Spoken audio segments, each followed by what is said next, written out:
देखिए, स्वदेश प्रेम में 1 से और 4 तक कल बताया गया था। अंतिम में बताया गया था कि इस देश से प्रेम करने वाले ऐसे ऐसे भारतीय हैं, ऐसे ऐसे लोग हैं, विषुवत रेखा पर तमाम गर्मी झेलते हैं, ध्रुवों पर जाड़ा झेलते हैं, और फिर भी इस देश से प्रेम करते हैं, इस देश के लिए अपना प्राण न्यौछावर कर देते हैं। उसके आगे अगले पद में कवि जी बता रहे हैं कि जब इतने कष्ट सहने वाले इस देश के लिए, इस देश की मिट्टी के लिए, इस देश की मिट्टी के लिए अपना सर्वस्व त्याग कर देते हैं, तो तुम तो हे प्रिय बंधु स्वर्गसी, तुम तो हे प्रिय बंधु स्वर्गसी, तुम तो हे भाई, हे प्यारे प्यारे भाइयों, तुम तो स्वर्ग सी माने समान। यहाँ पर सी शब्द जो है उपमा अलंकार को बता रहा है, इसमें उपमा अलंकार है। स्वर्ग के समान इस धरती के सुख सुविधा को स्वर्ग की सुख सुविधा से समानता व्यक्त की गई है, इसलिए यहाँ पर उपमा अलंकार है। अलंकार को भी समझ लीजिए। तुम तो हे प्रिय बंधु स्वर्गसी, हे भाई तुम तो स्वर्ग के समान सुखद सकल विभवों की आकर, सुखद माने सुख देने वाली, सकल माने समस्त, विभवों माने सुख, आकर माने खजाना। तुम तो पृथ्वी के समस्त सुख का खजाना ही प्राप्त कर चुके हो, इसलिए धरा शिरोमणि मातृभूमि पर, धरा शिरोमणि मातृभूमि में इस शिरोमणि सर्वश्रेष्ठ धरती माता पर धन्य हुए हो जीवन पाकर। तुम इस सुंदर धरती पर जन्म पाकर के धन्य हुए हो। तब तुम बताओ कि तुम जिसका जल अन्न ग्रहण कर बड़े हुए लेकर, जिसकी रज, रज माने धूल, तुम जिसका अन्न जल ग्रहण करते हो, जिस पर रहते हो, जिसका खाते हो, जिस धरती का सर्वस्व भोग करके तुम बड़े हुए हो, तुम जिसका जल अन्न ग्रहण कर बड़े हुए लेकर जिसकी रज, ये बताओ कि तन रहते कैसे तज दोगे उसको, हे वीरों के वंशज, हे वीरों के वंशज। इन मानवों को, इन मनुष्यों को वीरों का वंशज कहा गया है। कहते हैं कि हे वीरों के वंशज, शरीर रहते हुए तुम उनको कैसे त्याग सकते हो, तुम ही बताओ। अर्थात ये देश प्रेम बहुत ही पुण्य का काम है। इस देश से प्रेम करो, इस देश को तिरस्कृत मत करो, इस देश के लिए सब कुछ त्याग करने का मन बना लो। आगे 6वां नंबर में कहते हैं कि जब तक साथ एक भी दम हो अवशिष्ट एक भी धड़कन, ये ठान लो मन में कि जब तक तुम्हारे साथ यदि हिम्मत हो, तुम्हारे पास सांस हो, एक भी अवशिष्ट माने बची हुई, एक भी धड़कन यदि तुम्हारी बची है, रखो आत्मगौरव से ऊंची, आत्मगौरव आत्मसम्मान से ऊंचा रखो पलकें, सिर और ऊंचा मन। आत्मगौरव से अपने पलकों को, अपने सिर को और अपने मन को हमेशा ऊंचा रखो, कभी मन को नर्वस मत करो। एक बूंद भी रक्त शेष हो जब तक मन में है शत्रुंजय। आपको शत्रुंजय बोल रहे हैं। शत्रुंजय का मतलब शत्रुओं पर जय प्राप्त करने वाला। कहते हैं आप कभी हारने वाले नहीं हो, आप कभी किसी से डरने वाले नहीं हो, तुम घर में घुस के मारने वाले हो। दुश्मनों से इस देश को कभी हानि मत पहुंचाने दो। कहते हैं कि जब तक एक बूंद भी शरीर में हो, जब तक मन में हे शत्रुंजय, दीन वचन मुख से न उचारो, मानो नहीं मृत्यु का भी भय।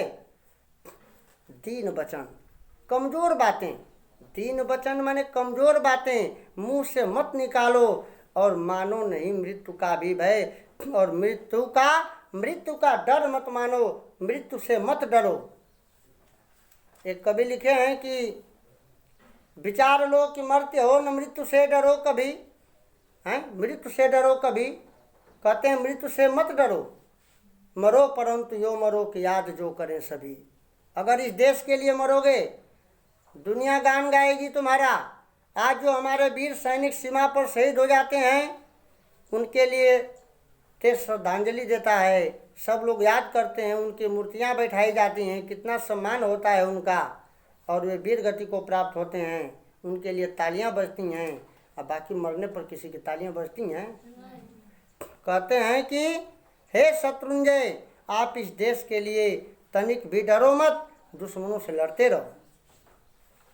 आगे, निर्भय स्वागत करो मृत्यु का, मृत्यु एक है विश्राम स्थल, और मृत्यु से मत डरो। निर्भय स्वागत करो मृत्यु का, मरने से मत डरो, इस मृत्यु का बिना डर का स्वागत करो। क्यों? क्योंकि मृत्यु एक है विश्राम स्थल, मृत्यु एक आराम करने की जगह है।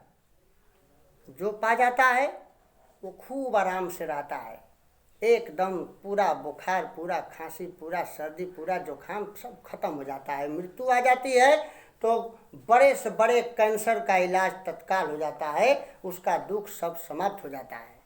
कहते हैं कि निर्भय स्वागत करो मृत्यु का, इस मृत्यु का बिना डर का स्वागत करो, क्योंकि मृत्यु एक विश्राम स्थल है, आराम करने की जगह है। और क्या है मृत्यु? कि जीव जहाँ से फिर चलता है, धारण कर नव जीवन संबल, और वहीं से मृत्यु स्थल से ही जीव फिर से नया शरीर धारण करके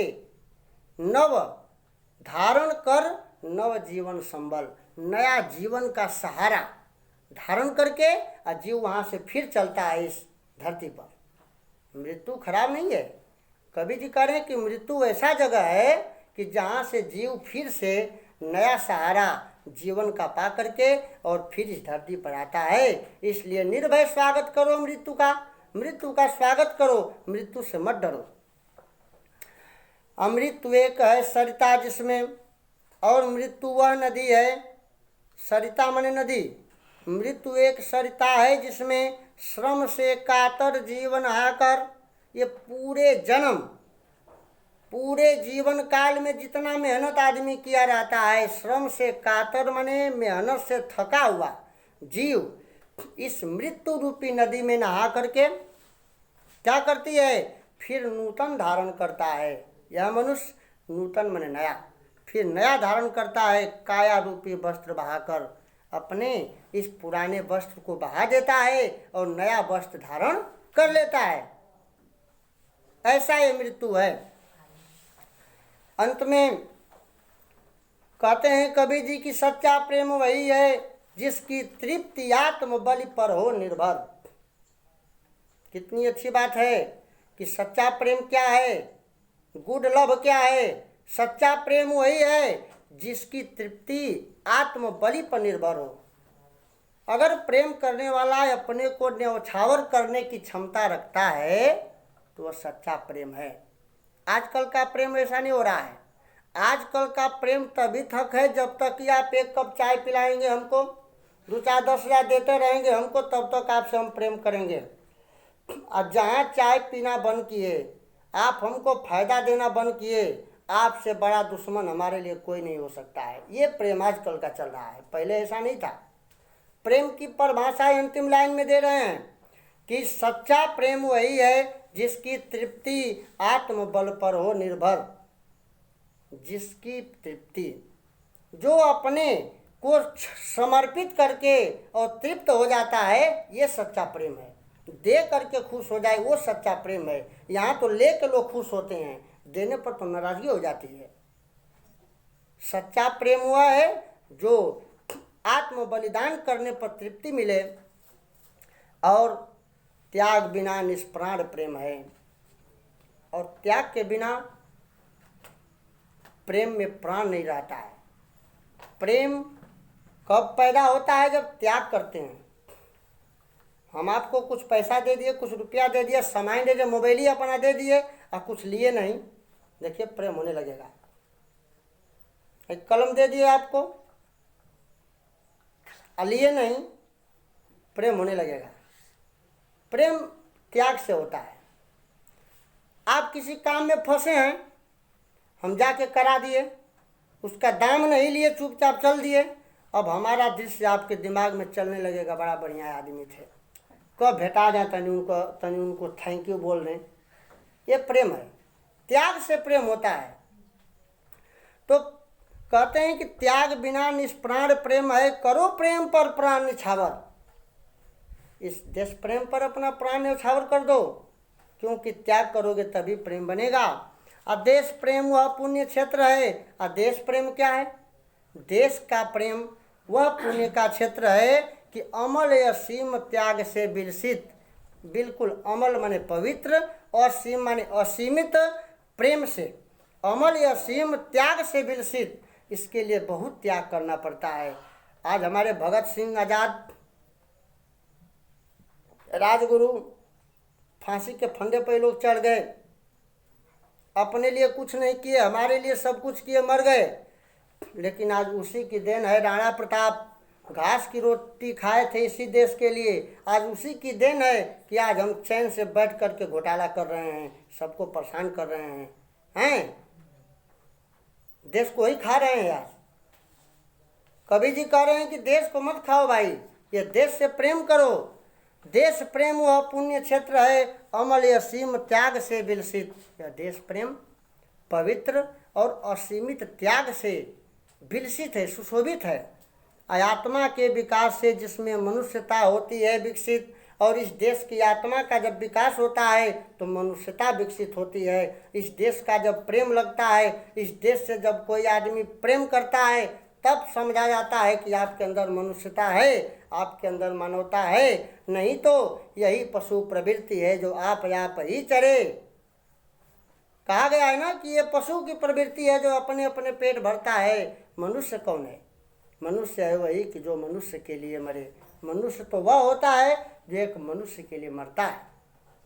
तो यहाँ पर देश प्रेम को वर्णन करते हुए कबीर जी कहते हैं कि इस देश के लिए सर्वस्व न्यौछावर कर देना ही देश प्रेम, सच्चा देश प्रेम है।